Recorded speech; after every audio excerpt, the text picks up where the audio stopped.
Welcome back. Today I will be sharing a very simple student-centered activity that you can work on with your students.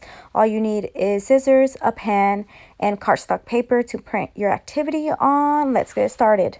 So the first thing you want to do is print the activity from the FCRR website, and you're going to take that pencil or a pen.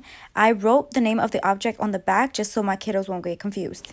I went ahead and finished all the name of the objects on the back of this sheet to make it easier for me to remember and to use with the kids so they can see the letters. And let's move on to the next step, which is cutting. When you cut, make sure you cut around and you don't cut every single letter and object out, because I did that the very first time. Just cut around it. It makes it much easier.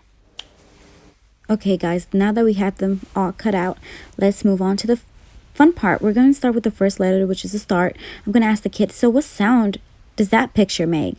Obviously, it's a picture of a lamp. So what letter does it start with? Ooh, ooh, lamp. Do you see the letter? What letter is it?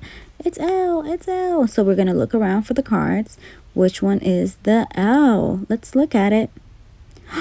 Look, it's the L. What picture is beside it? Obviously, the kids are going to say a hammer, or if they don't know, I will say it for them. And then we'll say, what letter makes the sound? And we will look around the cards and look for what letter? The H. And the reason why I wrote the name of the object on the back is because it makes it much easier when I introduce it to them. I obviously introduce every single card to them, what the object is, what letter sound it makes, what letter is it, and so on. So to avoid confusion, of course. And then we'll keep on going until we reach the end. And of course, I do that with all the cards, especially with that one. It confuses my kids. They always think it's a 6 instead of a 9.